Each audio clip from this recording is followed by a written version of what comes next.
저희가 그 인문학 강좌를 작년 4월에 처음 시작했는데요. 그때 영문과 동문의 홈페이지를 처음 런칭을 하면서 시작된 게 제일 첫 번째고요.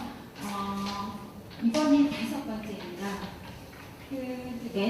매번 참석해주시는 이렇게 그 83학번 동기들 반가운 얼굴도 있고, 또 오늘 처음 와주시는 더 반가운 얼굴들도 오늘 보여서 굉장히 기쁩니다. 인문학 강좌는 작년 처음 시작했을 때는 저희가 이제 바베큐 파티를 같이 하면서 했었어요. 그리고 그 이후에는 작년이 문과대 100주년이 되는 해였거든요. 그래서 100주년 기념홀에서 저희가 한 3번 정도 했었고, 오늘은 또 이렇게 그 멋진 장소에서 하게 되었습니다. 이 공간은 굉장히 의미가 있는 공간인데요. 잘 아시겠지만 그 패션 브랜드 루이 가토드로 잘 알려져 있는 그 패진 인터내셔널에서 운영하고 있는 패진 문화재단이 만든 그 복합 문화 공간입니다. 그 플랫폼 L 아트 센터, 플랫폼 L 컨템포러리 아트 센터죠, 정식 이름이요. 네. 그 2년간의 준비를 거쳐서 이렇게 아름다운 멋진 공간으로 태어났습니다.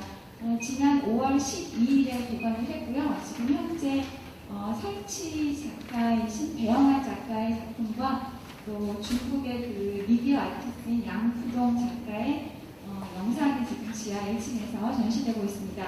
오늘 강연이 6시 반 정도까지 지류인답을 포함해서 6시 반 정도까지 하고 약 30분간 저희가 전시회를 본 다음에 원래는 이제 중정에서 그냥 스탠딩으로 하는 식사를 할까 했는데 장마철이어서 조금 변수가 많아서 저희가 그냥 앞에 식사 장소를 예약을 했습니다. 바른 복이라는 곳에서 식사를 하시고 오늘 가면 비가 온다는 예보가 없어서 중정에서 간단하게 와인 마시면서 저희가 공무원들 간에 소리 나누는 시간을 마련하도록 하겠습니다. 오늘 이렇게 좋은 장소를 마련해 주신 일단 저희 동문회 회장님 모셔서 한번 인사 말씀을 들어보도록 하겠습니다. 71학번 전용준 선배님이십니다.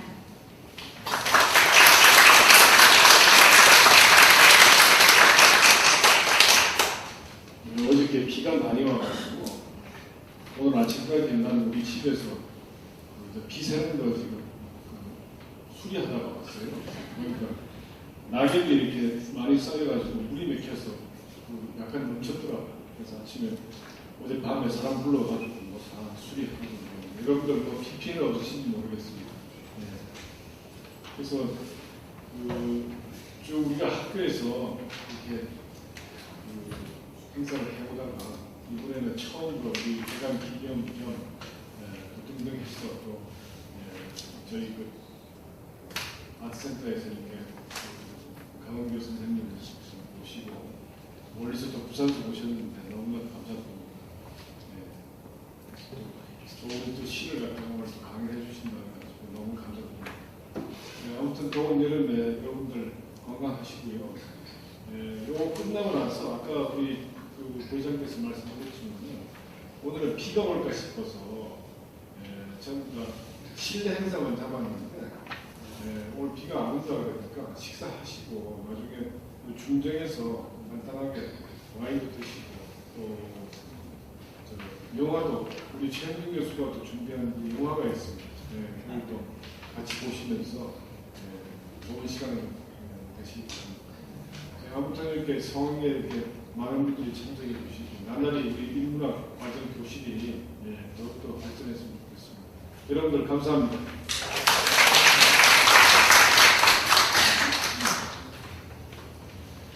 오늘의 강연을 해주실 분을 제가 소개를 해드려야 되는데요. 저희 연세대 영문학과가 걸출한 문인들이 굉장히 많죠. 한국인이 가장 사랑하는 시인 중에 한 분이신 윤동주 시인도 저희 선배님이신데 오늘의 이 강연자분도 아마 한국인이 사랑하는 그런 시인들 사이에서 순위를 매기기가 좀 어려운 분이 아닐까 그렇게 생각이 됩니다. 그래서 제가 그 선생님을 소개하는 어떤 수상 내역, 또 뭐 시집, 번역서 뭐 이런 것을 뽑아서 말씀드리기가 굉장히 실례인 것 같더라고요. 그래서 여러분들께 그 선생님에 대한 양력 소개를 유인물을 통해서 했습니다. 좀 전에 설명해 드렸듯이 오늘 힘들게 부산에서 올라오셨어요. 그래서 더 의미 있는 시간이 되는 것 같고요. 또 이 강교 선생님을 또 저희가 이렇게 모실 수 있게 도와주신 우리 연세대 김준환 교수님께도 감사의 말씀을 드리겠습니다. 자, 그러면 우리 강교 선생님한테 오늘 강연 제목 연가를 향하여 T.S. 엘리엇과 나라는 주제로 강연을 한번 들어보도록 하겠습니다. 여러분 큰 박수로 맞춰주시기 바랍니다.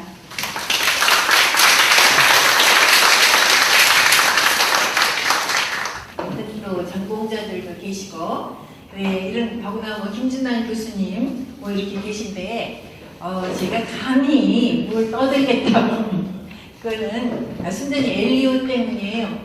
그 엘리엇 자료를 좀 얻고 그런 일이 가능할 것 같아서 교수님한테 자료를 얻으면 좀 다를 거 아닙니까? 그래서 얼른 하겠다 이렇게 됐어요. 엘리엇을 하자니까 좋다고 그러셔서 그래서 이 기회다 이래가지고 이렇게 했습니다. 그리고 또 하나 제가 조금 나이가 많은데 그럼에도 불구하고 그 엘리엇 하나가 그렇게 놀래고 좋아하고 막 그러느냐 그렇게 생각하실지 모르겠는데 이게 괴테 때문이에요. 괴테. 그러니까는 괴테가 80세에 빌헬 마이스터 탈덕시대 그걸 냈죠. 그걸 내고 그것만이 아니고 이태리 기행 그리고 기행문지 9권을 냈다고 그래요. 80세에. 그리고 또 한 사람 때문에 괴테하고 또 한 사람은 파블로 카잘스인데 카잘스는 95세에 유엔에서 무슨 메달을 줬다 그래요. 그래서 기념 연주회를 마지막으로 했답니다. 95세에 연주회를 했는데 고향에 그냥 민요를 이렇게 첼로로 했는 거 그러고서는 그랬나 봐요. 그리고 그게 마지막이었대요. 그리고 돌아가셨대. 네, 그 소리를 듣고 저도 이제 늘 파블로 카잘스는 아니지만 나중에 혹시 광화문 이순신 동상 앞에서 한마디 하고 꽥하고 죽지 않을까? 나 그렇게 죽고 싶다. 그런 생각을 늘 했거든요. 그래서 아무튼 그러다 보니까 자꾸 그런 거 철없이 참 좋아하고 그럽니다. 오늘 아무튼 김준환 교수님 이번에 책도 많이 보내주셨어요. 응?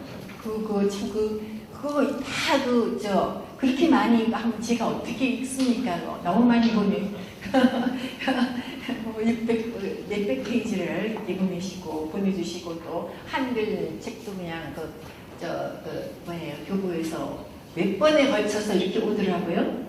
그래서 너무 지금 감동을 하고 읽는 중입니다. 아무튼 나중에 파블로 카잘스처럼 95세는 조금 미안하고 한 90세 정도로 내려서 한번 낭송을 한번 커다랗게 해보고 내가 죽을 것인가 그런 생각도 해봅니다. 근데 아무튼 80세에 책을 내야 되겠죠. 분명히. 그래서 시집을 내야 되겠죠. 예, 아무튼 그런 생각도 하면서 하다 보니까는 참 계획이 많네요. 그래서 우선 이제 오늘의 강연, 이제 제가 연가를 향하여라는 묘지를 메일로 모두 발송드렸죠. 응? 그래서 요거를 중심으로 해서 얘기를 하면 좋을 것 같아요. 그러니까 첫 달러, 둘째 달러, 셋째 달러 요것이 참 하나의 저의 일생이 담긴 얘기라고 볼 수 있습니다. 요 순서가 말하자면 그러니까 그래서 저는 요 어떤 테두리를 벗어나기가 참 힘든 것 같아요. 요거를 중심으로 요 순서로 얘기를 하면 좋을 것 같습니다. 그래서 우선 맨 처음에 있는 그리고 이제 오늘 시를 복사한다고 그러는데 김정민 씨가 너무너무 난색을 표하던데 이걸 다 하려면 몇백 장인데 이걸 어떡하느냐 막 그러시던데 이렇게 제가 고집을 세워서 한 이유는 좀 해달라고 한 이유는 좀 집에 가서 혹시 보고 싶은 생각이 날 때 그럴 때가 있지 않을까?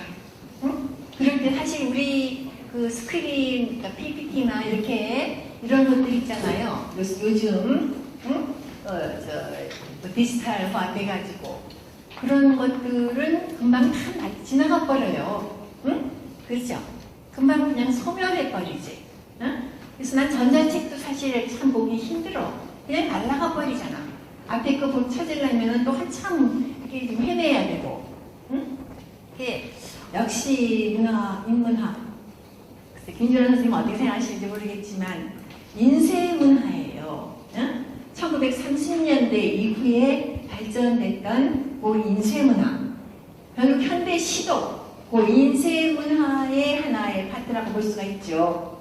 옛날 시야 어디 그랬습니까? 우리나라의 경우도 옛날에는 음문시였어요. 응? 서양시도 마찬가지고 음유시 뭐 이랬죠. 그러나 이 인쇄문화가 발전되면서 출판이 나오면서부터 이 시는 읽는 시죠. 응? 그러니까 이미지가 나오고 뭐 이런 거 아니겠습니까? 예. 그래서 그런 면에서 본다면은 이 인쇄를 우리는 떠날 수가 없을 것 같아요. 그래서 아무튼 또 요즘 뭐 인쇄로 다시 돌아오는, 그러니까 음악에서도 왜 디지털 말고 LP판으로 돌아오는 뭐 그런 것처럼 지금 이 정말 아날로그로 돌아오는 뭐 그런 그 얘기를 많이 하대요. 응? 그래서 아무튼 이 문학이라든가 이 인문학 이런 쪽은 분명히 돌아오지 않을까? 응? 그렇게 생각이 됩니다. 그 휙 지나가는 디지털 그거 가지고는 참 뭔가 안 되죠. 그래서 시를 집에 가서 혹시 뭐 그런 일은 별로 없겠지만 그래도 혹시 보고 싶으신 생각이 있으시면 보시라고. 응? 네, 그래서 참 억지로 고집을 키워서 만들었습니다. 응? 그때 찾아볼 수가 있으려면 역시 인쇄니까. 우선 단어라는 시는 얘기를 시작하기 전에 최근에 바리안가집이라는 시집을 제가 2014년에 냈는데 그 바리안가집에 실린 시예요. 그래서 이 시를 읽으면서 얘기를 한번 열어보면 어떨까 그런 생각이 듭니다. 뭐 제가 하는 게 좋겠죠? 누가 뭐 멋있게, 왜냐면 나중에 이제 좀 읽으십시오. 뭐 낭송을 멋있게 하시는 분이 하시고요. 처음에는 제가 한번 읽어서 이 시간을 열도록 하겠습니다. 단어. 지상에서 가장 아름다운 단어를 찾아 길을 떠난다. 누구는 깃발이라 하고, 누구는 악수라 하고, 누구는 길달리기 새라 하고, 누구는 혁명이라 하고, 누구는 역사라 하고, 누구는 항구라 하고, 누구는 음악이라 하고, 누구는 금장초라 하고, 지상에서 가장 아름다운 단어를 찾아 길을 떠난다. 길은 많기도 하고, 길은 없기도 하고, 길은 끝나기도 하고, 길은 시작되기도 하고, 개미의 안내자이기도 하고, 그 무덤이기도 하고, 지상에서 가장 아름다운 단어를 찾아 길을 떠난다. 너는 무엇이라고 할까? 너는 너라고 할까? 네, 인사를 드리겠습니다. 뒤에서 박수도 한번 받아보고요. 열심히, 제가 낭송하면 열심히 제가 이 다음에 이순신 동상 앞에서 할 겁니다. 네? 그때 박수를 좀 미리 받아놔야 되겠습니다. 네. 이게 아무튼 지금 단어라는 시 뭐 신통치 않은 것이지만 이렇게 읽어봤어요. 가장 아름다운 단어 무엇입니까? 그게 뭘까요? 아이가 찾아 헤매는 가장 아름다운 단어. 선생님이 찾아 헤매는 가장 아름다운 단어. 저요? 네. 선생님 길을 좀 떠나고 있습니다. 응? 길을 떠나서 찾아보겠습니다. 이제 찾아보시겠다. 조금 늦은 거 아니에요? 그 농담입니다. 근데 아무튼 그 가장 아름다운 단어를 찾아서 길을 결국 떠나면서 우리가 헤매는 게 아닌가 뭐 그런 생각이 들 때가 많아요. 그러면 그 시라는 것은 결국 이 단어, 아름다운 단어 그걸 찾아서 일생 헤맨다고 볼 수가 있겠는데요. 그러면은 시는 결국 여기 맨 마지막에 너는 무엇이라고 할까? 너는 너라고 할까? 이렇게 썼으니까요. 시는 결국 너일까? 뭐 너의 연가일까?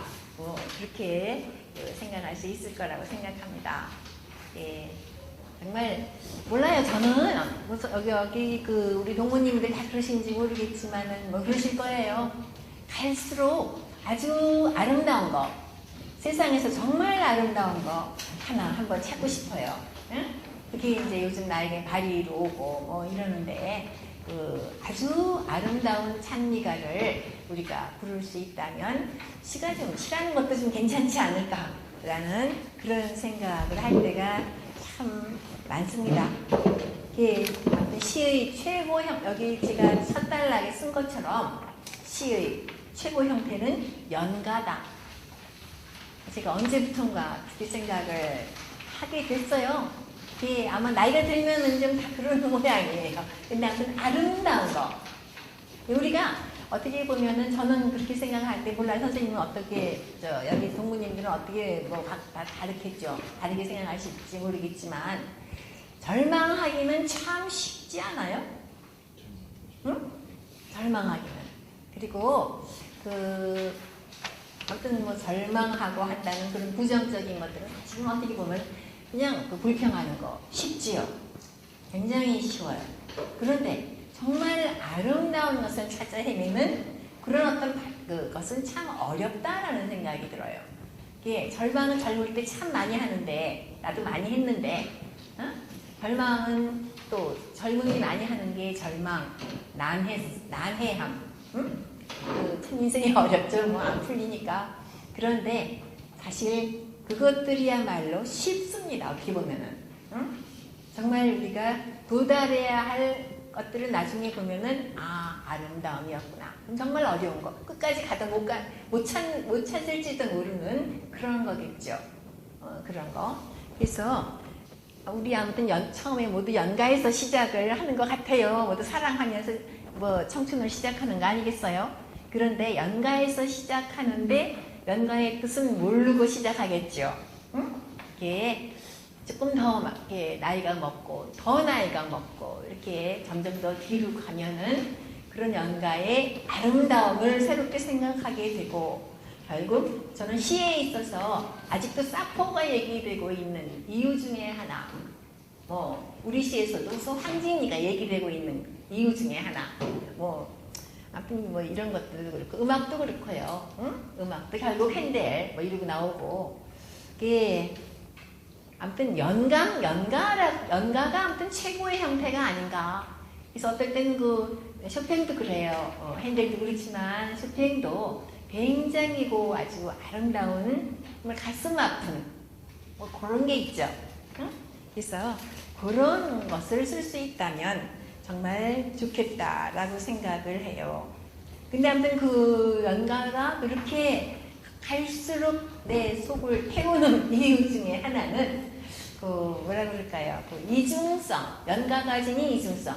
그러니까 시도 좋은 시는 정말 이중성, 다 암시성, 이제 다들 문학을 하셨으니까 다 알죠, 응?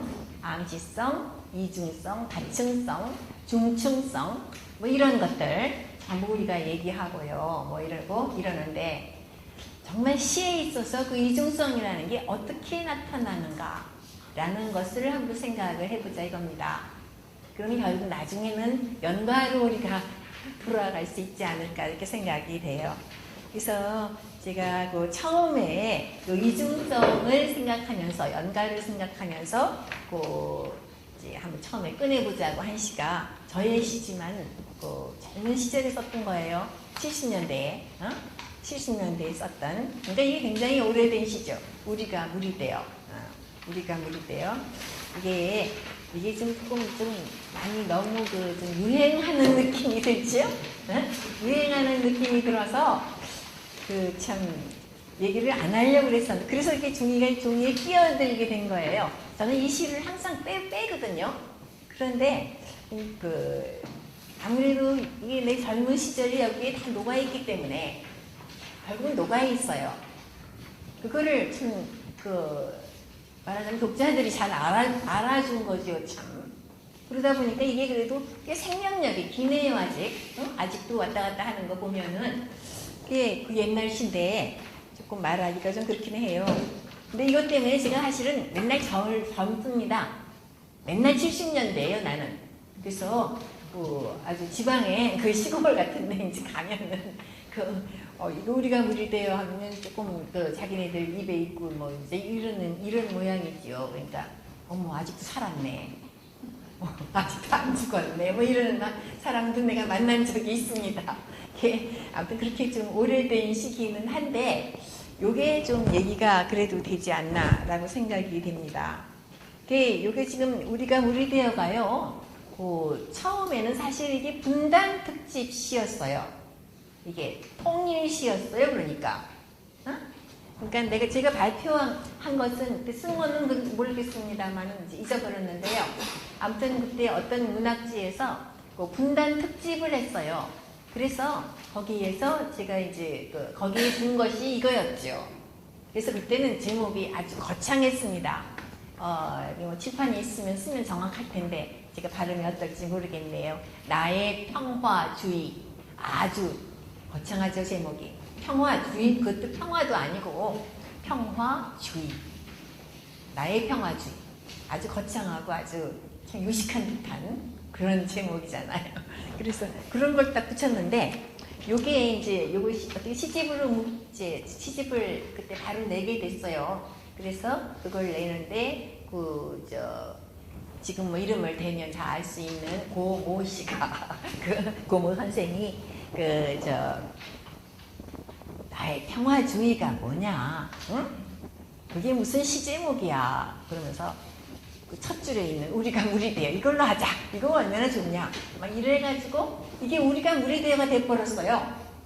그러고 나니까는 글쎄 그때는 참 시시하다. 그래가지고 나의 평화주의 얼마나 멋있고 참 뭔가 이념이 있고 뭐 이런 거냐고 생각했는데 이 우리가 무리되어가 되면서부터 이 시에 또 하나의 얼굴이 나오기 시작한 겁니다. 왜냐하면 그때는 물론 반응은 없었어요. 처음에는 맨 처음 반응한 사람이 그러니까 제가 그러니까 뭔가 감각이 참 좋다라고 생각하는 사람이 최인호예요. 처음에 이 시를 자기 소설에 쓴 거예요. 소설 뭐 기억하실지 모르겠습니다. 그러니까 최초의 최인호로서는 통속 소설이지 대중 소설이지요. 신문의 연재를 처음 시작해서 그때 차도 사고 그래갖고 우리가 막 그 옆에 가서 서 있던 기억이 나고 그래요. 빨간색 차를 그 시절에 딱 샀어요. 인쇄를 연재 원고료를 받아가지고. 그러니까 우리 동기 중에서 제일 기가 막히게 잘 나갔지요. 그리고 이제 그때 통기타 문화의 기수 해가지고 청년 문화의 기수 해가지고 아주 정말 띠까 번쩍 이랬었지요. 우리하고 상대가 안 됐었어. 그런데 이 시를 썼다는 거예요. 그래서 도대체 그러면서 막 자랑을 하더라고. 자기 책이 팔리는 한 이 시도 팔린다. 그러니까 은교씨 시도 팔릴 테니까 기대해 보시라 뭐 이런 거예요. 그래서 내가 마냥 좋아하는 것 같아. 어디다 갖다 썼냐 그거를 어떤 장면에 이 시를 갖다 썼느냐 했더니 이제 물어봤더니 아니나 다를까 이제 그 주인공이 경아인데 경아가 뭐죠? 첫날 밤에 이렇게 어딜 창밖을 내다보면서 마지막으로 그러니까 순결을 잃기 전에 마지막으로 읽는 시래요. 그러니까 내가 좋아해야 될지 그건 몰랐는데 별로 좋아해야 될 얘기인 것 같아. 중요한 얘기죠. 그래 아무튼 그래서 이 시가 그때서부터 최인호가 굉장히 감각이 굉장한 거죠. 딱 연애를 본 거예요. 연애 시에 그러니까 응? 나는 평화주의라고 딱 멋있게 포장을 해서 발표를 했지만 그 친구는 딱 그 전곡을 찌른 겁니다. 이게 밑에 연애가 깔려있다 이렇게 본 거예요. 이게 바로 이 시가 그래서 나는 이중성 얘기를 하려고 가만히 생각을 해보니까 그 김정림 씨하고 얘기 그 이시 복사해라 한 다음에 가만히 생각해 보니까 우리가 우리 대열을 빼고서는 뭐 얘기를 할 수가 없을 것 같아. 그래서 오늘 아침에 막 전화를 했죠. 버스 타고 오면서 막 전화를 해서 그 이시를 좀 끼워달라 했더니 이제 아주 난색을 표했던 뭐 그렇게 됐어요. 그런 일의 과정을 거쳤습니다. 예, 우리가 무리되어 예, 최인호가 제일 처음 알아보고 고모 선생님께서 제일 먼저 알아봐서 제목을 바꿔주고 근데 그 제목 때문에 그래도 이 시가 지금까지 살아있는 것 같고 그다음에 최인호 작가가 그런 전곡을 찔러줘서 이것이 계속 그 생명력을 유지하고 그 전곡 때문에 생명력을 유지하고 있는 것 같고 그래요. 그러니까 다시 말하면은 이념이라는 것도 시에서는요. 그러니까 이념이라는 어떤 구호, 뭐 관념 이런 것으로서 생경하게 나와서는 안 되고 이런 그 토대에 뭔가가 아주 부드러운 게 깔려 있을 때, 응? 또는 그 관념이 밑에 있고 아주 그런 관념, 철학적인 것이 밑에 있고 그 위에 이것이 가볍게 얹혔을 때, 응? 그럴 때 바로 시의 이중성, 암시성은 성공한다 이렇게 볼 수가 있을 것 같습니다. 예, 그곳의 얘기를 나중에 이제 제가 엘리엇을 가지고 하려고 합니다. 그러니까 우리가 우리 대열을 쓰던 시절, 나의 허모집 시절, 그 시절에는 엘리엇을 빼면 제가 얘기할 게 없어요. 예, 엘리엇 때문에 시를 쓰기 시작했고, 시라는 것을 쓰기 시작했고, 이렇게 시 가지고 멋있을 수도 있구나, 뭐 이래가지고 시작을 했었기 때문에 우리가 우리 대열을 얘기하자니까 결국 이중성을 얘기해야 되고 그러자니까 나중에 또 엘리엇의 프루프룩의 연가라든가 황무지 뭐 이런 것들을 얘기하지 않을 수가 없다 이렇게 순서가 되는 거더라고요. 그러니까 나의 시의 인생이 바로 그렇게 되는 거더라고요. 예. 아무튼 어쨌든 간에 다시 한번 얘기를 하면요 참 재미있는 사실이에요. 굉장히 저는 나의 평화주의를 써가지고 아주 근사하게 쓴 줄 알았어. 그랬는데 최인호가 그렇게 인용을 하고 그 다음에 고모 선생이 그렇게 제목을 바꿔버리고 응? 그러면서 나도 그 시가 이해되기 시작한 거예요. 그러니까 이게 말하자면 연애시였구나 뭐 이런 거. 그렇다면 나한테 무슨 연애가 있었구나 뭐 이런 거를 내가 이제 슬슬 이해하기 시작한 겁니다. 이게 왜 네가 몰랐냐 뭐 지금 그렇게 물어보고 싶은 모양인데 아무튼 뭐 그런 게 시에 그렇게 나와서는 난 안 된다고 생각했거든. 어렸을 때는 그렇게 생각했는데 그거를 그 사람들 눈은 피할 수가 없었대요. 밑에 뭐가 있었다는 것을. 그래. 아무튼 재밌는 거. 그 다음에 또 우리가 무리되어의 맨 마지막 면을 한번 보시면 만리 밖에서 기다리는 그대여 접을 지난 뒤 흐르는 물로 만나자 뭐 이렇게 써서 그대여 그대가 누구겠습니까? 애인이겠죠? 응? 평화 뭐 이런 거 관념적으로 보면 그런 거고 관념적으로 이념적으로 보면 그런 거고 그리고 그 이념의 밑에 있는 것은 보다 구상적인 것은 애인일 거고 그거보다 더 밑에 있는 것은 나중에 발견했어요. 아버지더라고요. 그러니까 어떻게 보면은 물론 나한테 있어서 최초의 남자는 아버지였구나 라는 생각을 했습니다. 나의 최초의 남자. 사실 나는요 우리 집은 좀 이상한 집인지 모르겠지만요. 들으시면 아마 그렇게 생각하실지도 모르겠는데, 아버지하고 데이트를 많이 했습니다. 몰라요. 아버지가 원체 연로하셔서 일찍 은퇴를 하셨기 때문에, 심심해서 그러셨는지 모르겠는데, 저하고 내가 회화동에 그때 살았었는데, 회화동 로타리에서 엄마 몰래 만나가지고, 아버지하고 단둘이만, 동생들도 없이 단둘이 딱 만나가지고 영화를 보러 가고 그랬어요. 그래서 그때는 본 영화도 잊어먹지도 않아요.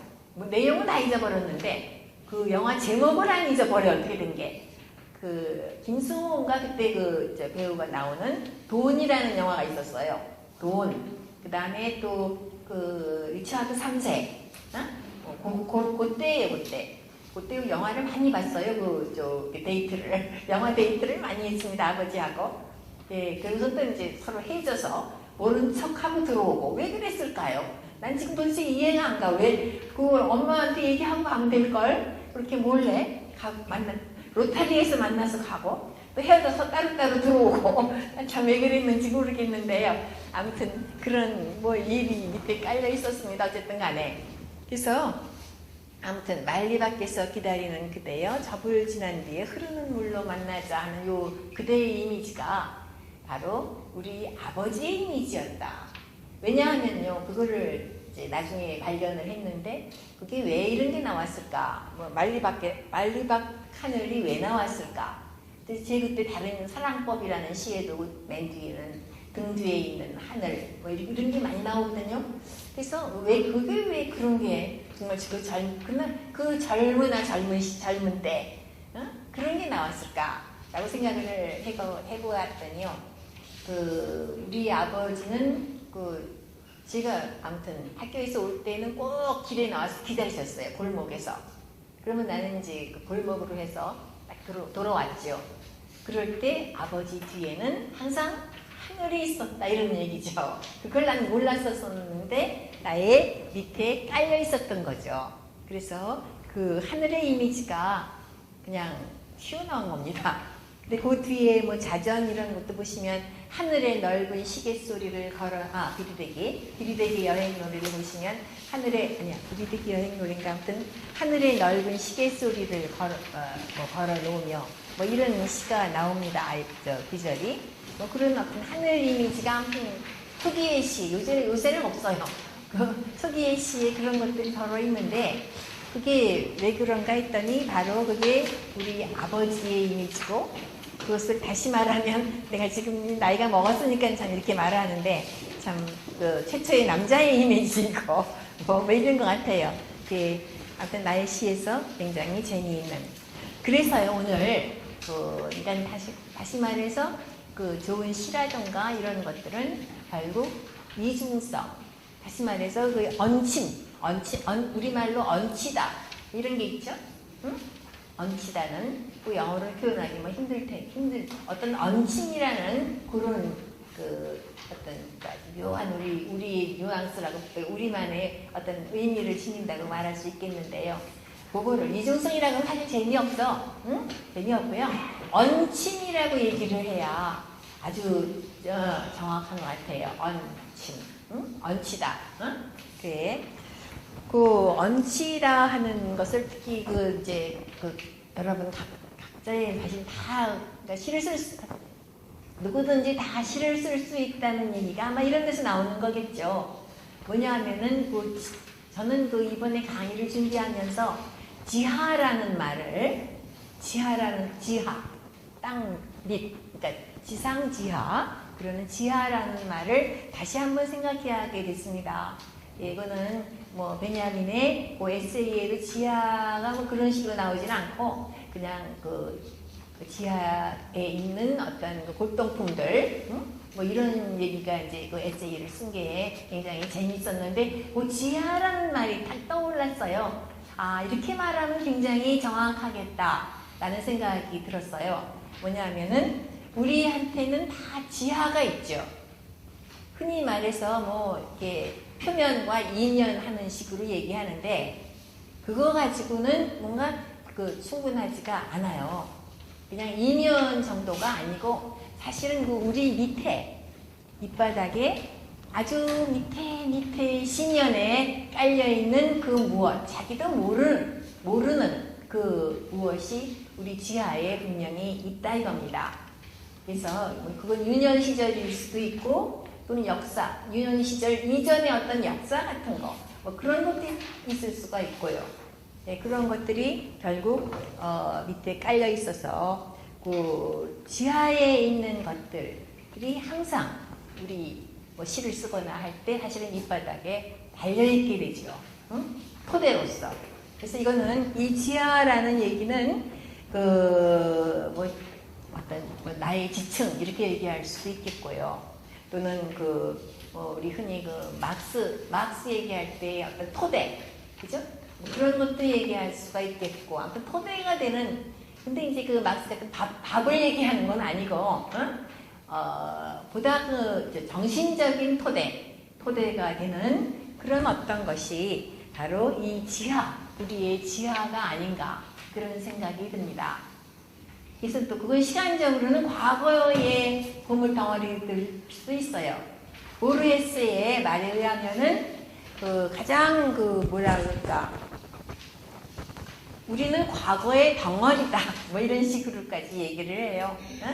마치 현재가 없다는 것처럼 그렇게 말을 하니까 그 정도로 극단으로 갈 필요는 없지만 어떤 과거라는 것이 우리의 보물일 수는 있다 뭐 이렇게 저는 봅니다.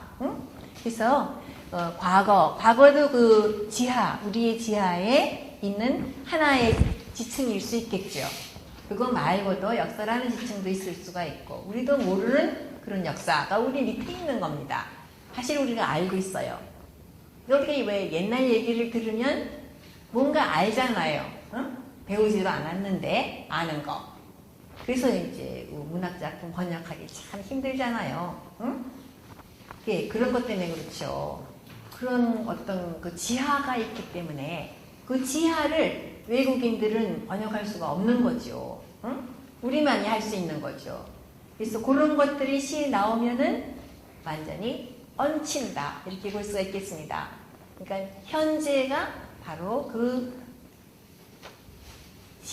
지하의 심연에 또는 과거에 얹힌다 이렇게 얘기를 할 수가 있겠죠. 그래서 나의 경우에 한번 그럼 나의 지하에 무엇이 있나 라고 한번 생각을 해보십시오. 네, 그것도 재밌을 것 같고요. 근데 하여튼 나의 경우에 지하에 있는 것들을 가만히 생각해 보면은 옛날에 헌책방이 참 많았어요. 여기 동무님들은 잘 모르겠다. 80년대니까. 저희는 더 옛날이잖아. 응? 60년대.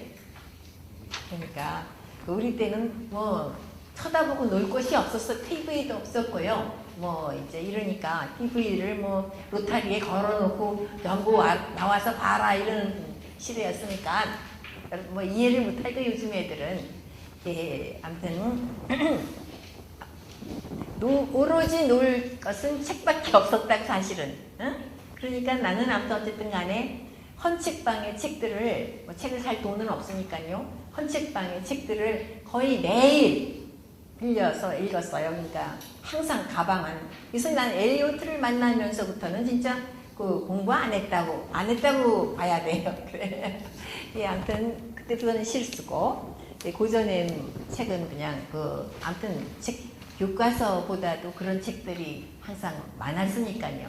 아마 이 80년대들은 뭘 했어요? 응? 응? 학력고사.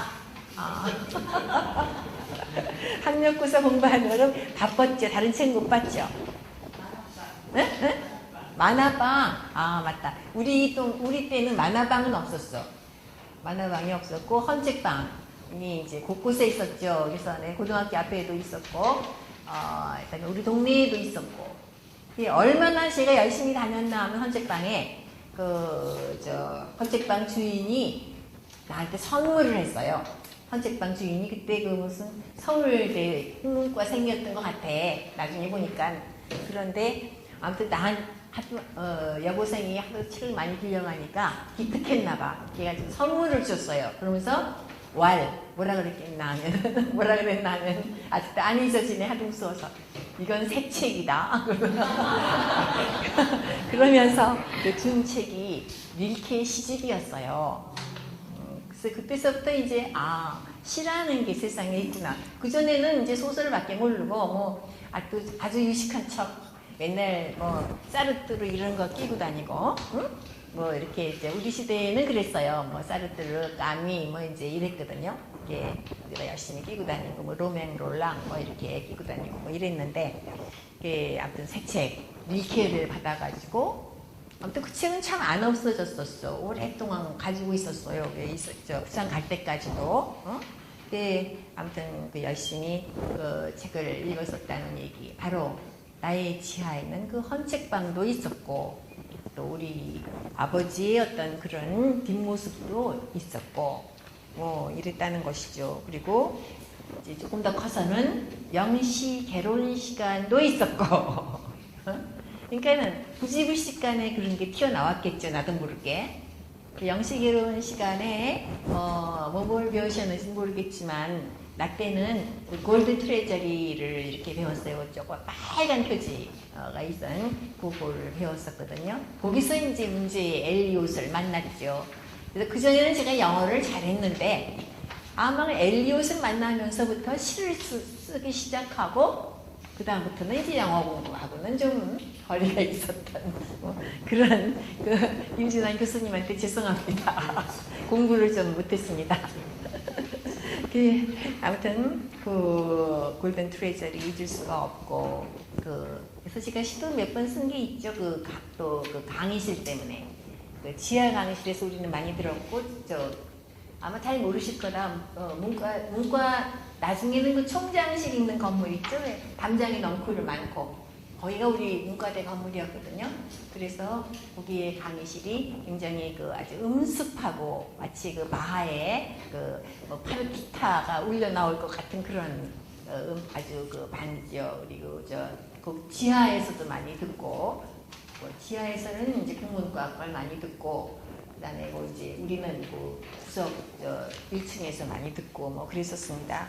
그래서 그때의 그러한 담장이 넝쿨의 어떤 기억들, 아주 음습한 기억 뭐 이런 거, 정말 뭔가 울릴 것 같은 그런 어떤 곳, 뭐 그런 것을 그리고 이제 지하에서 다 쳐다보면은 그냥 그 사람들의 발목만 보이던 그런 어떤 장면들 그런 게 내 밑에 깔려 있다가 이제 어느 때는 문득 시에 나오는 거예요. 그러니까 그 당시에는 난 모르는데 나중에 보면은 이게 그때 이미지였구나. 뭐 이제 이러는 것들이 참 많아요.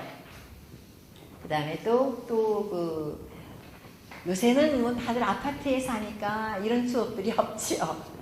우리 집은 아주 한옥이었는데 옛날에 대문에는 빗장이 빗장이 딱 걸려 있어가지고 그거 열 때는 이제 끽깍 소리가 나니까요. 밤에 늦게 들어올 수가 없잖아요. 그거는 도저히. 그래 늦게 들어오기보다 나갈 수도 없고 뭐 이제 이런. 그러니까 그 빗장 소리가 저한테는 항상 뭔가 밑에 있어요. 예, 지금도 뭔가 빗장이 이제 나를 거부하는 듯한 그런 어떤 소리를 내면서 뭐 있는 그런 것들도 나의 지하의 하나이다. 뭐 이렇게 볼 수가 있겠고요. 아무튼 그 빗장 하면은 이제 그 지하의 이미지라고 그랬는데요. 무슨 나를 거부하는 듯한 그런 것도 있지만 주로 밤에 이제 살짝 들어오려고 그랬는데 소리가 크게 났다. 살짝 들어오려고 그러는 게 대체는 무슨 일이겠어요? 예? 살짝 들어오려고 그러는 거. 예, 아무래도 뭐 데이트를 하고 살짝 들어오는 거 아니겠어요? 이제 대학생이 돼가지고는. 그러니까 그 빗장 같은 게 나한테는 참 그 소리가 참 이렇게 많이 밑에 끌리고 있는 거예요. 그러니까. 뭐 그러다 보니까는 이제 시에 몇 개 나오고 뭐 나중에 보니까 그렇더라고요. 예, 아무튼 요때 우리가 무리되어 시절 요 나의 지하에 있는 것들, 요 시절에 나의 지하에 있었던 것들 뭐 이렇게 말씀드릴 수가 있겠고 그러면서 이제 그때 만난 것이 아까 엘리엇이라고 얘기했는데요. 특히 엘리엇의 푸르푸르게 연가, 그거를 여기 없나요? 응? 영어로 된 것은 없지요. 저는 엘리옷의 그 푸르푸르하고 웨이스트랜드 그거는 조금 그거 두 개만 좀 해주셨으면 그랬는데 안 하셨구나. 그러면은 뭐 다들 영문과시니까 다들 외시지요? 시있어요?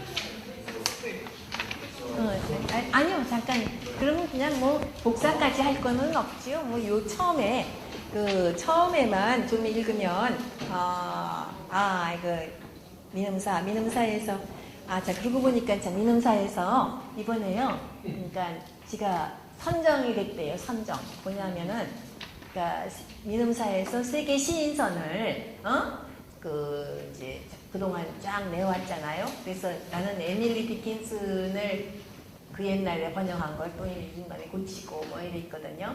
그래서 그랬는데 이번에 이제 다 개정을 하면서 그 중에서 괜찮은 것들만 고르고 몇 개 고르고 또 새로 김경주 시인이라든가 이런 사람들을 보강해서 새로 내는데 거기에 내가 꼽혔어요. 그래서 너무 웃죠.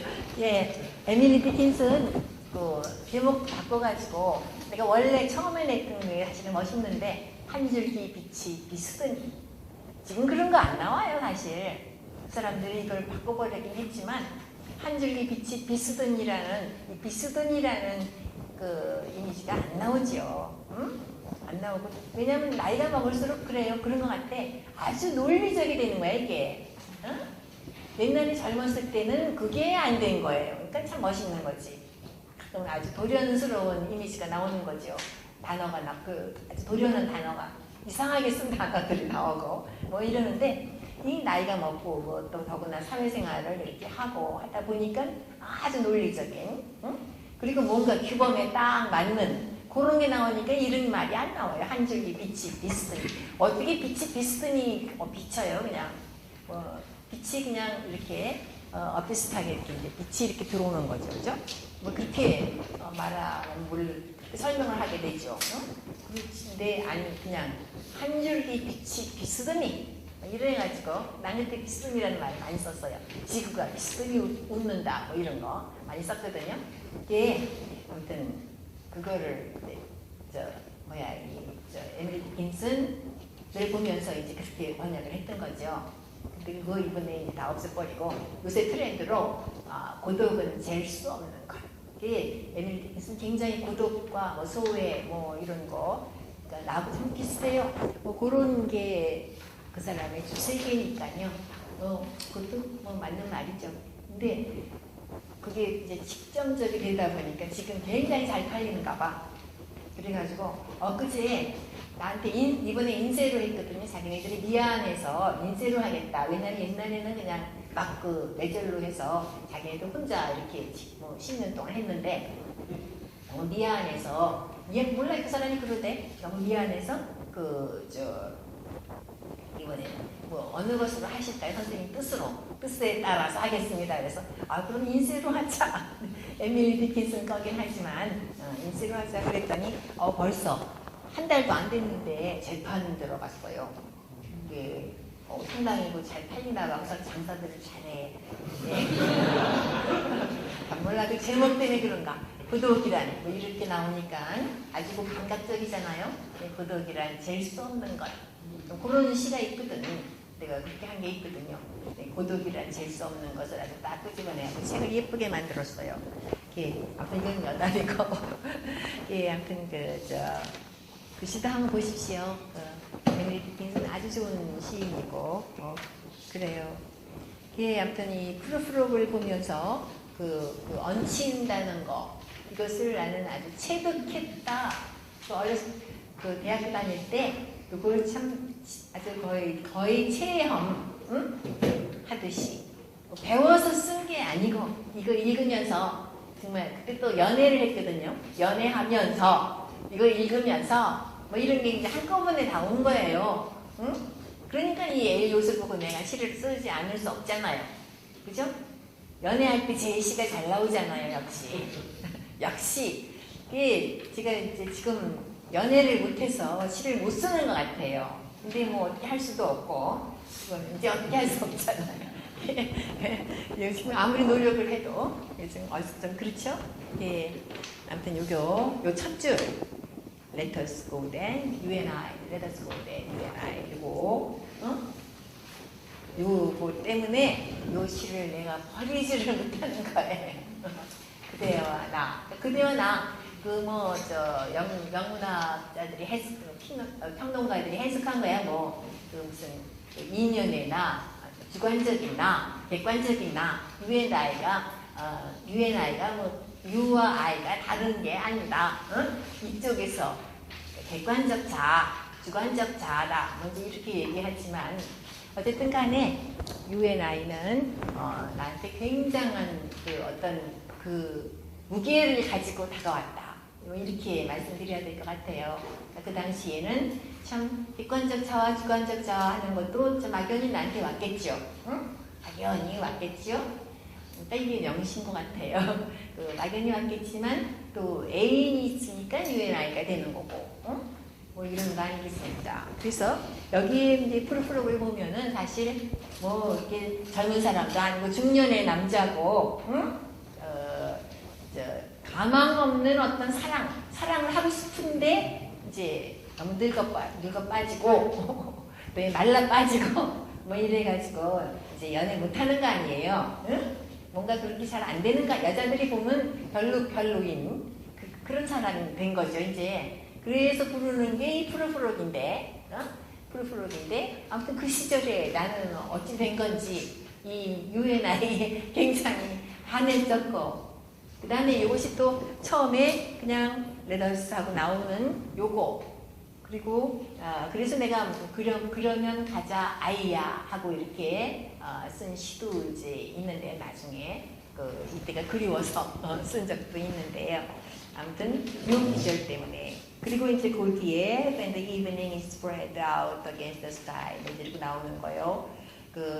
저녁은 참 저녁 하늘이 참 이렇게 마취된 환자처럼 수술대 위에 마취된 환자처럼 이렇게 쭉 펼쳐져 있는 아주 고독하고 소외스럽고 쓸쓸한 절망도 아니고 권태만도 아니고 두 개 다 합친 그 어떤 묘한 그 쓸쓸함 그런 게 깔려 있는 어떤 그 저녁 그게 어느 저녁이냐 10월 저녁이죠. 10월 저녁도 아주 권태스럽게, 좀 절망스럽게, 고독하게 고양이가 이제 노란 물들에서 나오는 연기를 보고 연기도 노란색으로 표현해서 아주 뭐라 그럴까요? 권태, 절망, 고독, 소외, 이런 아무튼 약간 아주 부정적인 건 아니죠 아주 긍정은 물론 아니고 이런 약간 어두운 어떤 회색, 잿빛. 엘리엇은 잿빛의 이미지예요. 그러니까 잿빛스러운 게 참 많아. 아주 완전히 까망이면 괜찮은데 까망도 아니고 완전히 새까만 그런 절망 이런 게 아니고요. 새까만 절망이 아니라 약간 잿빛에 그러니까 권태로움 밑에 있는 그런 어떤 절망, 고독. 그런 게 아주 이미지로 잘 표현되어 있다. 그러니까는 완전히 프로프로의 절망 위에 절망을 나타내는데 이런 것들이 얹혀서 나타나는 거죠. 그러니까 이런 그림에 프로프로이 얹혀 있다 이렇게 말할 수 있겠고요. 그래서 바로 현대시는 엘리엇 이후의 시들은 바로 이런 어떤 이미지의 이중화를 아주 잘 구사하는 그런 사람들이 시적 성공을 일으킨다. 뭐 이렇게 얘기를 할 수도 있겠죠. 예, 요 프루프룩의 연가를 보면서 아무튼 레더스 고된 UNI 뭐 그다음에 여기 등을 창유리에 비비는 노란 안개, 옐로우 포그 이런 이미지 뭐 이런 것들 참 잊을 수가 없어요. 한번 요 이미지를 한번 떠올려 보세요. 등을 창유리에 비비는 노란 안개, 주둥이를 창유리에 비비는 노란 안개. 저녁의 구석구석에 혀를 넣고 핥다가 하수도에 보인 무릉동이에서 머뭇대다가 굴뚝에서 떨어지는 덤뱅을 등으로 받고 테라스를 빠져나가 벼랑간 한 번 살짝 뛰고는 때가 눅눅한 10월의 밤임을 알고 한 번 뒷둘레를 돌고 잠이 들었다. 이게 바로 요런 밤을 이 프루프룩이 이제 지금 살고 있는 거죠. 그러니까 아주 쓸쓸한 그런 10월 밤을 생각하면은 뭐 약간 10월이면 굉장히 상쾌하고 뭐 이런 건데 이게 아니고 그 고양이가 노란 연기가 좀 나오고 고양이가 이게 뭘 핥아내다가 그냥 스르르 누워버리는 그런 어떤 세계 뭐 이렇게 생각을 할 수가 있겠습니다.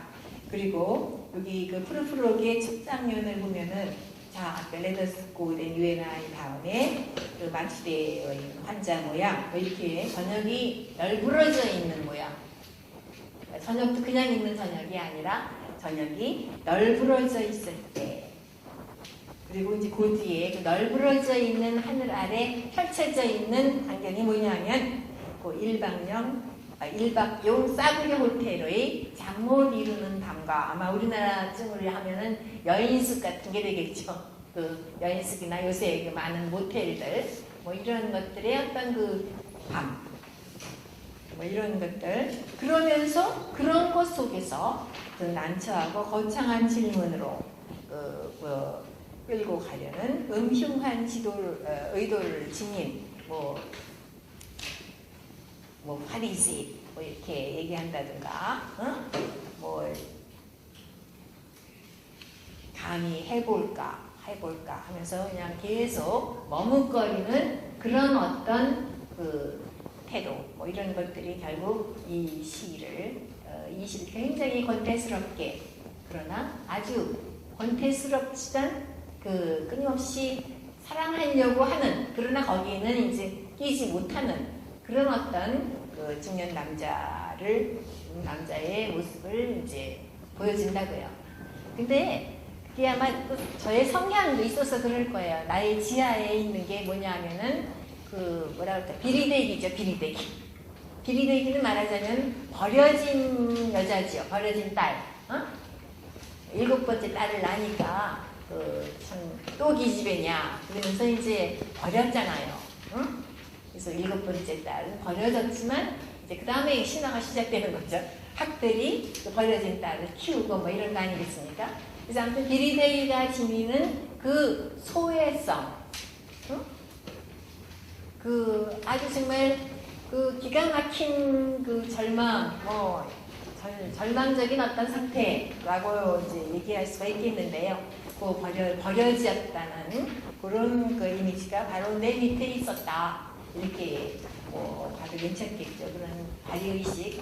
결국 그게 나를 지금까지 끌고 오고 있는 모양인데 그것이 시작된 때가 바로 이 엘리옷을 만난 때고 참 희한하게도 이 프로프로를 읽었을 때 바로 이 시에 나오는 권태스럽고 그러면서도 잿빛 절망의 어떤 그 고독한 그 모습이 바로 그 나의 비리되기의 어떤 그 모습을 말하자면 비추어주고 있었다 이렇게 말씀드릴 수가 있을 것 같아요. 그래서 그게 이제 우리가 무리베어에 와서도 얹히고 또 그런 것도 있었어요. 그게 그 엘리오트하고도 나하고 좀 비슷한 데가 있는 것 같아. 그 이번에 그 김진환 교수님이 보낸 그 엘리오트의 인간과 문학 뭐 이런 책 거기를 읽으니까 뭐 그렇더라고요. 맨날 그 애들 노는 거 쳐다보고 여자들 있는 거 쳐다보고 가까이 가지는 못하고, 응? 가까이 가고는 싶은데 가까이 가지는 못하고. 그래서 왜 여기 시에도 그런 게 나오잖아요. 여자들이 미켈란젤로를 얘기하면서 그 사교 그 살롱에서 왔다 갔다 하는데 자기는 이제 그 창밖에서 보는 거 아닙니까? 계속 그 안에 들어가지는 않고 들어가지는 못하고, 응?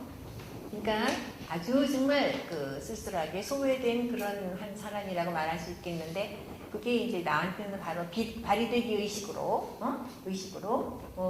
있었던 거고. 그래서 나도 늘 뭔가 난 고등학교 때도 그랬어요. 그 애들 뭔가 있는데 이렇게 들어가지를 못하는 거죠. 그러니까 나중에 우리 동창들은 날 보고, 그러니까 너무나 건방지고 참 너무 잘난 척을 하고 책도 많이 읽고 뭐 이래서 자기네들하고 감히 얘기가 안 되기 때문에 차원이 달라서 요전에 그러더라고요. 이제 늙어서 모두 마음대로 말을 하니까 그러나 봐. 아무튼 차원이 달라서 뭐 이랬다는 둥 뭐 그런 얘기를 하는 걸 보니까 진짜 우리가 섞이지를 못했던가 봐요. 서로들 그걸 느꼈나 봐. 근데 아무튼 나는 늘 하고 싶었어요. 그런데 결국 못 가르쳐야 되는지 나이가 이렇게 먹어버렸네. 아무튼 그런 것들이 엘리오트나 또 릴케도 그랬어요. 그러니까 문학을 만드는 것은 사실 어떤 소외의식이 나는 제일 큰 것 같아요. 소외, 결핍. 릴케도 그랬고 뭐 니체도 그랬고, 가만히 보면은 다들 어렸을 때부터 이렇게 뭔가 끼지를 못하고 고독하고 그러다 보니까는 이제 혼자 생각을 많이 하게 되고 뭐 이제 이랬겠지 순서가. 그래서 이제 일생 동안 모두 고생하고들 사는 것 같아. 마음고생들 하고. 나중에 모두 뭐 니체도 그렇고 릴케도 그렇고 다 그렇잖아요. 다 정신병원에 가서 죽잖아요. 요양하다가 정신병원에 가서 죽고 뭐 이러는 것이 다들 참 골치 아픈 지하를 갖고 있었던 것 때문이 아닌가, 그런 생각을 할 때가 참 많습니다.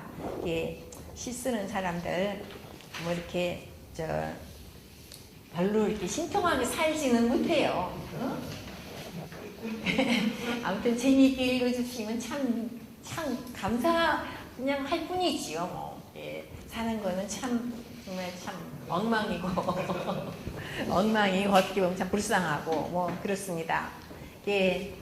여기에 프로프로그는 아무튼 뭐 그 정도로 얘기를 드리는데, 아무튼 근데 고양이 이미지도 그래요. 나도 한번 고양이를 요새 시에다가 그렇게 쓴 적이 있거든요. 고양이는 노상꼭 기다리는 것 같아. 근데 그래서 내가 나온 비절이 도도하게 기다리는 거야. 도도하게. 그냥 기다리는 게 아니고요. 아주 도도하게 기다리는.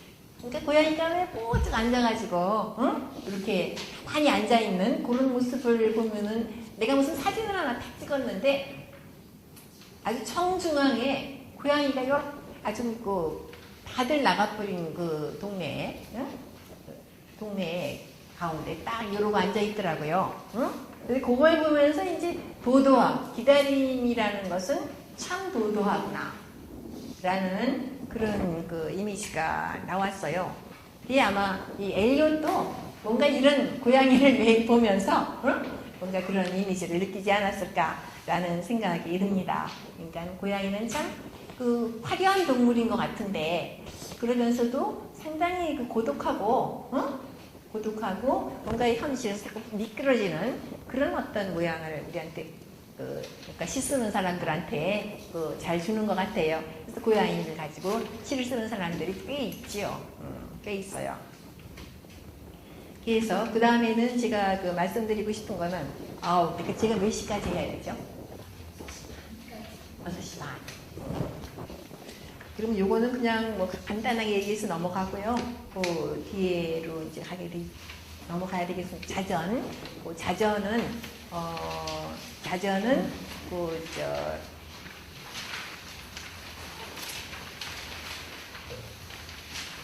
자전 사셨어요? 날이 저문다, 먼 곳에서 빈들이 넘어진다. 이것도 뭐 아까 그 말씀드린 거 다 그대로죠. 뭐 다 우리 아버지의 이미지고, 그리고 또 뭐예요? 그 프로프로의 어떤 그 이미지, 배경이 되는 그런 어떤 모양이라고 생각을 하시면 좋을 것 같습니다.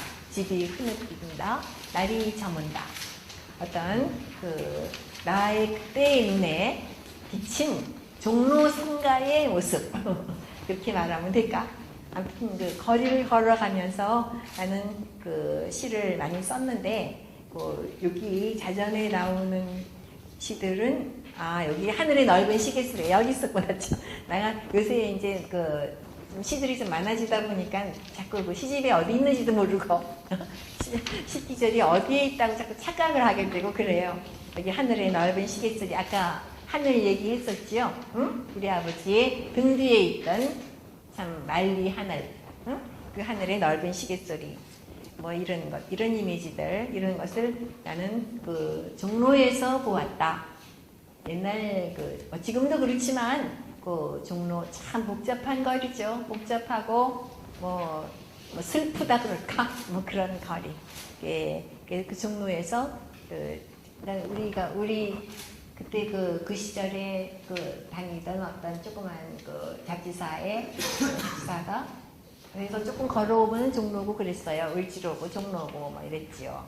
그때 정말 지금같이 정비가 안 돼서 상당히 지저분하고 막 그랬었는데 뭐 그런 어떤 분위기에서 나온 것들이 요 자전의 이미지라고 생각하시면은 뭐 조금 이해가 잘 되실 것 같습니다.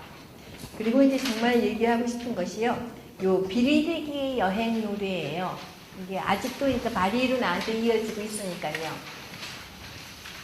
이 비리대기 여행 노래는 저의 첫 시집 허무집에 다시 말하면 1970년대에 나왔던 시인데 지금은 이제 발이 양가집으로 2014년에 또 한 번 나왔고 시집 자체가 저는 연가를 쓰는 게 꿈이라고 했으니까요. 그러니까 최고의 형태라고 본다고 그랬으니까요.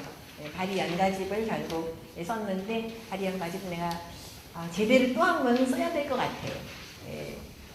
이 첫 번 비리대기 여행 노래도 마음에 안 들고 발이 연가집의 것들도 뭐 내가 생각한 거하고는 좀 틀리고요.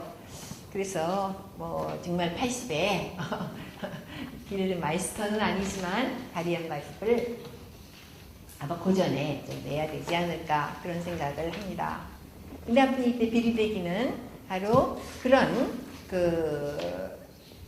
역사 같은 게 얹힌 그런 어떤 인물로서 바리를 저는 생각했습니다. 그러니까 비리대기 뭐 지방에 따라서 이름이 바리덕이기도 하고 뭐 비리대기이기도 하고 뭐 어디 안동 지방에서는 또 뭐고 뭐 이렇게 전국에 분포되어 있잖아 이 바리대기가. 그래서 바리덕이라고 하는 데도 있고 그 부모도 뭐 이름이 오구대왕인 데도 있고 뭐 길대마마 이런 데도 있고요. 같은 얘기인데 다 구성은 같은 얘기인데 전부 명칭이 조금씩 다른 뭐 그런 겁니다. 처음에 제가 시작할 때는 비리대기였어요. 저는 이게 이제 가장 서울의 서울에서의 이름이든가 안동의 이름이든가 약간 표준적인 그런 거였어요. 그래서 비리대기를 썼지요. 처음에는. 이게 다시 말하면 저는 황무지의 영향을 참 많이 받았다는 얘기를 여기서 고백을 드려야겠네요. 저는 좀 잘난 척 하려고 그랬는데 이런 비밀을 이런 큰 비밀을 어떻게 이렇게 막 말을 합니까? 우리 동무님들이니까 말하지. 안 그래요? 이런 거 말하면 안 되죠. 근데 여기에 예를 들어서 앞에 서사를 넣는다든가 뭐 이런 게 황무지 웨스트랜드에도 보면은 맨 앞에 문효의 얘기가 조그맣게 나오죠. 인용한 게 그런 게 나오고 그거만 이제 흉내를 내고 요 무슨 몇 부로 나누는 거랄까 뭐 이런 거 나는 1곡, 2곡 하는 식으로. 근데 이거는 우리 김구용 시인도 돌아가신 김구용 시인도 뭐 그렇게 쓴 시가 있으니까요. 꼭 무슨 황무지에서 왔다라고 보기는 힘든데 저는 아무튼 그때 황무지를 읽고 자전도 쓰고 막 이랬습니다. 황무지에 나오는 어떤 뭐 엘리오스는 황무지에서 유럽의 징후를 말하자면 미리 예지했다, 예언했다, 뭐 이제 이렇게 유럽의 문명 비평 뭐 이런 식으로 얘기를 하지만 나는 그 자전이라든가 이런 걸 통해서 정말 우리가 살고 있는 이곳의 얘기, 어떤 이미지를 한번 얘기해보고 싶다 해서 나오는 게 이제 그 자전 같은 거고, 비리대기 여행 노래는 조금 더 크게 뭐라 그럴까요? 역사를 좀 얹고 싶다, 뭐 이런 거죠. 그러니까 나의 토대 속에 지하에는 분명히 바리가 있을 거예요. 여기에 뭐 여성분들뿐만이 아니라 나는 남성분들 밑에도 바리가 여자니까 보통 여자로만 생각을 하는데, 여자의 일로만 생각을 하는데요. 그 바리가 사실은 남자의 밑에도 있지요. 어떤 아주 버려진 사람들이 참 많잖아, 이 시대에. 안 그래요? 예를 들어서 정신대. 나 요새 이제 정신대, 부산에서 무슨 정신대 위원장입니다, 내가. 그래갖고 축시를 써야 돼요. 그런데 제가 이제 아주 좋은 게 튀어나왔어요. 저는 새벽에 일어나면 뭐가 잘 튀어나오는데, 새벽에 일어나서 뭐가 튀어나왔어요. 소녀여라는 제목이 딱 튀어나왔어요. 그래서 지금 굉장히 빨리 그냥 한 번에 쓰고 있는데, 한 번에 선생님인데 지금 정리를 못해가지고 이렇게 돌아다니면서 못해서 그렇죠. 근데 아무튼 소녀여 하고 나왔었는데, 그 소녀가 이제 첫 줄이 그래서 이제 그 전에 내가 어디다 쓴 것 같아. 근데 일찍이 버려진 자라는 귀절을 제일 처음으로 쓰고 있죠. 일찍이 버려진 자라는 그 말을. 그래서 일찍이 버려진 자라는, 버려진 사람들은 우리나라에 얼마나 많습니까? 여자뿐이 아니지요. 응? 그건 대표적인 그런 이름이고, 뭐 여자뿐이 아니에요. 남자들도 그렇고 얼마나 많이 우리 이 사회에서 버려지고 있는지. 그래서 저는 거기에다 그렇게 쓰려고 그러는데 지금 어떻게 될지 모르겠어요. 너는 아직도 길 위에 있다. 어디 집에 들어가지는 못하고, 집으로 들어가서 참 길을 피하고 이래야 할 텐데 아직도 길 위에 있고, 소녀상 보면은 금빛이잖아요. 황혼이나 맞고 앉아 있고, 하는 그런 얘기를 좀 이렇게 쓰려고 그럽니다. 여기에 비리대기의 이미지, 바로 그런 거죠. 버려진 자, 일찍이 버려진 자, 어떤 그 이미지를 갖고 있습니다. 그래서 이 곡이 페어에서고, 이곳은 바로 그 웨이스트랜드가 1부, 2부, 3부, 4부에서 마지막에 샨티 하면서 그 인도의 결국 그 평화의 구호로 넘어가는, 끝내버리는, 그러니까 서양에서 갈 길은 마지막에는 동양인 거야. 그죠? 갈 길이 없는 거예요, 그쪽은. 결국 다 동양으로 오더라고요. 근데 그게 이미 일찍이 나타난 것인지, 또 엘리오스의 황무지이기도 하죠. 그러니까 아마 그 시절에 굉장히 시선을 끌었다라고 이렇게 볼 수 있을 것도 같아요. 아무튼 그 동양, 서양에서의 동양이라는 것은 인도까지인 것 같아. 그 이후는 그 사람들이 몰라요, 그죠? 우리 비교문학을 해보면 유럽 하면은 그냥 지중해까지만 보듯이, 그렇게 뭐 자기네 사는 데가 모르는 거야 결국은. 동양 하면은 그저 인도까지. 지금은 이제 우리가 범위가 더 넓어졌죠. 이제 세계가 글로벌화가 되니까 상당히 넓어졌지만 그건 요새 얘기고, 옛날에는 그저 인도까지, 그러니까 샨티까지. 사실 우리한테 더 굉장한 것들이 있잖아요. 장자, 노자 뭐 이렇게 보면은 정말 굉장한 것들이 많은데, 그 이미지들이 많은데 거기까지 알았지만 아무튼 그걸 썼다는 거, 그것도 결론으로 썼다는 거, 나는 그게 중요한 것 같아. 다시 말하면 여기에 우리나라에 분명히 길이 있어요.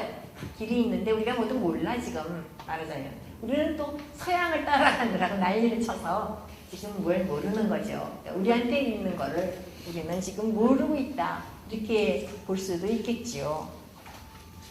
아무튼 비리대기 여행 노래를 나는 그 시절에는 굉장히 엘리오트의 황무지의 어떤 구성 방법 그것을 따라서 서사는 이제 그 무가에서 비리대기 무가에서 인용을 하고 그리고 이제 내용은 완전히 현대의 내용을 썼던 것이고요.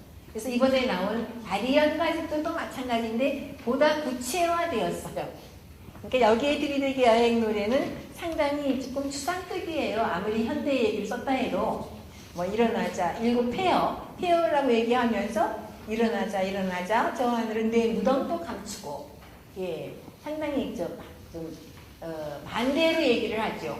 페어라 그러면서 무덤도 감춰버린 그런 어떤 묘한 풍경을 얘기하고 있어요. 그래서 요 폐허의 이미지 뭐 이런 것들이 다 황무지의 황무지 아무것도 정말 불인의 땅이죠. 불인의 땅. 불인의 땅의 이미지를 많이 정말 가져왔었다 하는 얘기를 해야 될 것 같습니다. 그래서 이것이 자연스럽게 저는 부산에 가서도 바리 얘기를 참 많이 썼어요. 바리 이미지를 가지고 답답할 때 참 많이 썼어요. 그랬는데 그것들은 단시들이고 큰 의도는 없었고 나의 지하에 있는 그런 어떤 바리 의식 그런 것을 자꾸 이렇게 썼다는 그런 기억이 납니다. 상당히 사회적인 그런 것만 썼는데 어떤 소외 뭐 이런 사회적인 소외 뭐 이런 것도 쓰고 그랬었는데 무엇이 이제 보다 연가로 이 프로프로의 연가처럼 연가 같은 옷을 조금이라도 좀 입은 그런 시집은 이제 그게 2014년도에 그러니까 내가 이미 늙은 다음에 그래도 그거라도 나왔다 이렇게 볼 수가 있지요. 저로서는 그래요. 그래서 바리연가집 나오는데 완전히 현재의 나의 얘기가 아주 써 있는 거죠. 그래서 바리가 점점 바리라는 인물 대신 바리라는 어떤 신화적인 인물 대신에 나는 운조라는 인물도 하나 만들어내고 엘리오트한테도 인물들이 참 많아요. 프루프록도 있고 뭐 이런 식으로 그 사람의 시의 주인공들을 만들어낸 사람들이 많다고. 프루프록 하면은 우선 이름 자체가 괴상하잖아요. 프록은 그걸 이제 해석하는 사람들이 뭐 여러 설들이 있는데 프로코트에서 딴 프록 프루프록 할 때 프록은 프로코트 다시 말하면은 아주 빳빳한 칼라 거기에서 막 목도 잘 마음대로 움직이지 못하지만 그러나 아주 힘이 들어가 있는 긴장하는 그런 아주 거만한 어떤 신사 그러나 무슨 짓도 못해요. 목이 빳빳하니까 그런 거 프루는 이제 프루던스 뭐 이런 데서 나왔다고 이제 해석을 하고 뭐 이러는데 또 이번에 김준환 교수님이 보내주신 책을 읽으니까 또 그게 아니고 어떤 장의사의 뉴스가 신문에 실린 걸 보고 그 사람의 이름이 프루프록이었대. 그래서 그거를 따와가지고 프루프록의 연가를 썼다. 뭐 이제 이런 얘기도 나오더라고요. 아무튼 나는 후자가 더 정확한 것 같아. 어디서 봤을 거야 분명히. 나도 운조가 어디서 본 이름이거든요. 근데 이제 약간 제가 변형을 시켰죠. 그래서 운조라는 인물을 하나 만들어서 바리, 나, 운조. 바리는 여신이죠. 여신, 그다음에 운조, 그리고 운조라는 어떤 과도기적 인물, 그다음에 나라는 지하를 가진 인물. 이 셋이 다 합쳐지는 그런 어떤 바리 연가집을 쓰려고 이렇게 하고 있습니다. 아무튼 오늘 이렇게 말씀드리고 싶은 것은 마지막으로 말씀드리고 싶은 것은 나는 아직 결론이 아니다. 나 아직 80의 바리 연가 80의 책 3권은 내야 되잖아. 그럼 아까 기태가 마이스터 편력시대하고 기행집을 2개를 냈다니까 저도 3개는 내야 되잖아요. 그러니까 아무튼 아직 결론일 수가 없어요. 근데 정년을 하면은요 하니까 아직 정년 그런 거 모르시겠지만 정년을 왜요? 정년을 하니까는 뭐 다들 끝난 것처럼 얘기해. 네? 뭔가가 끝난 것처럼 요새 뭐 하시냐는 둥. 난 참 바빠 죽겠는데. 뭐 소일을 제일 한심한 말은 소일을 어떻게 하시는지. 뭐 소일할 방법이 없는 것처럼. 그래서 설거지 하느라고 바빠요. 이러거든요. 아 정말 바빠요. 설거지. 그 학교 다닐 때는 이제 다 뭐 누가 해주고 그랬는데 오히려 내가 바쁜다고 생각해서 그랬는데 지금 오히려 이제 내가 드디어 하지요. 모든 걸. 그러니까 혼자 모든 걸 해결해야 되니까 상당히 바쁩니다. 예, 그런 것 때문에 바빠요, 사실은. 근데 아무튼 제가 앞으로도 정말 지금 결론이 아니니까요. 죽을 수가 없고 이 결론을 내기 전에는 죽을 수가 없으니까. 그런데 결론은 없을 것 같아. 그죠? 그러니까 죽을 수가 없을 것 같아요. 결론적으로. 예, 아무튼 여기 모든 분들 다 우리 인생은 결국 결론이 아니다. 결론은 없다. 라는 것을 생각하면서 살면은 남보다 괜찮은 삶을 살지 않을까 그런 생각이 듭니다. 예, 제가 이 시 모아놓은데 마지막에 엘리어트 씨의 사진이라는 시가 있죠. 예, 뭐 그렇게 신통한 시는 아니지만 내가 엘리어트를 맨날 가슴 속에만 가지고 있다가 정말 세상에 공개를 해봤습니다. 이 사진이라는 말이 붙은 이유는 또 저의 지하로 들어가야 되는데 제가 이제 처음 엘리어트 만나서 막 그냥 그 비슷한 시를 쓰겠다, 그거보다 근사한 판고지를 쓰겠다, 이러고 막 이럴 때 엘리어트의 사진을 전부 잘라가지고 그 책이 못 쓰게 됐지. 그래서 사진을 잘라서 책상 앞에 갖다 붙여놓고 막 이랬었어요. 이게 어떻게 이사 다니다 보니까 다 없어지고 이랬거든요. 예, 지금 보니까 엘리어트 이번에 책 보내오신 거 보니까 잘생기지도 않았던데 그걸 왜 갖다 붙여놓고 난리를 쳤는지 참 이해가 안 갑니다. 예, 아무튼 저는 그랬어요. 예, 그래서 엘리어트 씨의 사진이라는 얘기를 제목을 이렇게 썼어요. 그냥 엘리어트 씨 하면은 조금 심심하고 사진이 들어가니까 비로소 나의 얘기인 것 같고 그래서 뭔가 노래가 나온다라고 생각이 돼서요. 네, 여기에 나오는 도서관은 바로 연대의 용재 지금은 뭡니까? 고기 약간 언덕 위에 있는 거 없어졌어요? 그게 왜 없어졌지요? 그거 그러고 보니까요 프로그를 읽을 때에는 내가 1학년 때 연세춘추 기자를 했는데 참 없어졌나? 그 건물도 없었나요? 신과대학 건물 옛날 그거는 보존이 돼 있죠. 거기가 이제 연세춘추하고 영자 연세춘추가 있었거든요. 거기서 내다보는 나무 아주 근사해서 또 그 시에 또 몇 개 나왔고 그렇습니다. 그러니까 이 도서관도 그 언덕 그러니까 여기 언덕이라는 이미지가 나오잖아요. 거기 펄럭이는 벽. 그래서 매브리코의 빛나는 눈. 그 다음에 이것도 프로프록의 첫 줄. 그러면 갑시다. 그대와 나. 이것을 그대로 쓰면서 내가 엘리어트 씨의 사진을 이렇게 끄집어내 봤던 그런 생각이 납니다. 아무튼 시는 이렇게 지하와 그 다음에 지상을 말하자면 지하의 지상을 얹었다. 그럼 반대로 지상에 지하를 얹었다. 이렇게 얘기할 수가 있는 거겠죠. 이게 바로 시의 이중성이고 사실은 시의 암시성이고 또 이제 우리 보다 테크닉적으로 얘기하면은 이제 시의 은유라는 것을 모두 참 어렵게 생각하는데요. 그게 아니고 결국 이렇게 얹히는 것이다 라고 생각을 하면은 아주 어떻게 보면 간단하지요. 네, 시에서 정말 은유가 빛을 발하는 것은 이렇게 잘 얹혔을 때 결국은 다양성을 보여주게 되고 열린 텍스트가 되는 거죠. 열린 텍스트가 돼서 그 사람들이 다 자기 나름으로 받아들이는 거. 그게 바로 시의 이상이 아닐까 생각이 돼요. 예, 누군가는 그렇게 말했지요.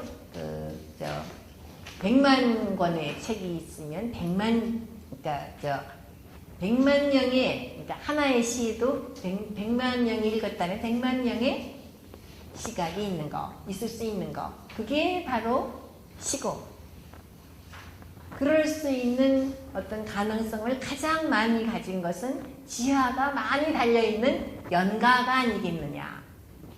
연가가 그런 이중성, 암시성을 가장 잘 나타낼 수 있는 어떤 형식이 아닐까라는 그런 생각을 오늘 다시 해서, 그래서 내가 이번에 아주 참 소원대로, 저는 이번에 아주 소원대로 공부를 참 많이 했어요. 그리고 공부를 많이 한 게 아니고, 공부를 많이 한 게 아니고요. 제목도 이렇게 내 마음대로 한번 써봤죠. 이거 어디서 다른 데서 이런 얘기 참 하기 힘들어요. 뭐 맨날 대중 강연 뭐 한다 그러면은 또 이런 얘기 할 수 없죠. 재미없잖아요. 응? 이런 시의 비밀 뭐 또 알아서 뭐 합니까? 뭐 알 필요도 없고 읽으면 되지요. 예. 그다음에 뭐 또 요새 젊은이들은 수능식으로 얘기 안 하면 그게 또 안 먹혀요. 그래서 참 이런 내밀한 얘기를 참 할 수가 없고요. 그러니까 연가를 향하여 뭐 이런 또 말을 하면 또 이게 또 오해받아요. 아, 과연 우리가 우리대의 시인은 그래서 연애 얘기밖에 할 줄 모르는구나. 왜냐하면 또 제가 사랑법이라는 시가 있지 않습니까? 사실은 사랑법도 허무집 시절의 시예요. 그래가지고 그 사랑법 굉장히 철학적인 시란 말입니다. 그런데 그거 아무도 안 알아줘요. 요즘은 이제 어떤 철학과 교수들이 많이 인용을 좀 하대요. 응? 요새는. 요새 와가지고는. 근데 그게 이름이 사랑법인 것 덕분에 그냥 말랑말랑하게 사랑 뭐 이렇게 얘기가 돼가지고 이제 정말 이 강은교는 완전히 그냥 사랑 시인처럼 이렇게 이상하게 돼버렸습니다. 이게 다시 이렇게 내밀한 얘기를 오늘 할 수 있어서 정말 김준환 교수님한테 감사드리고요. 저도 많은 걸 또 이번에 생각을 했고 뭐 그렇습니다. 예, 아무튼 또 우리 결론이 아닌 사람들로서 또 결론을 또 하나 내면서 다음에 또 만나기로 합시다. 네, 고맙습니다.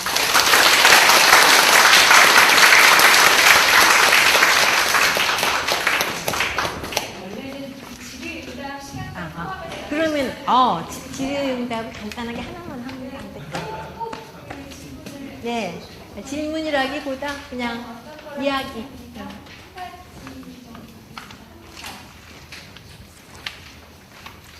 예. 제가 어떤 책을 보니까 선생님 이사하실 때마다 시집을 하나 내셨다고 하더라고요. 예. 네, 특별히 이유가 있으신가요? 글쎄 특별히 이유가 있지요. 그러니까는 나는 시가, 난 참 재주가 없어요. 그냥 사람들은 시가 막 영감에 의해서 줄줄 나오는 모양인데 저는 좀 그렇지 못하고 그 이미지가 말하자면 나오고 거기에 뭔가가 얹히는 거죠. 그러니까 이미지가 얹혀야죠. 네, 나의 생각에 이미지가 얹혀야 되니까 어떤 곳에서 이미지를 더 이상 얻을 수가 없으면 자꾸 떠나려고 하는 그런 버릇이 이제 이 시 때문에 생겼죠. 그러니까는 그 텀이 가만히 보니까요 한 6년인 것 같아요.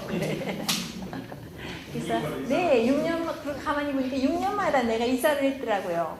그래서 이 마지막에 또 이사를 지금 그러고 보니까 뭘 하려고 하고 있더라고요.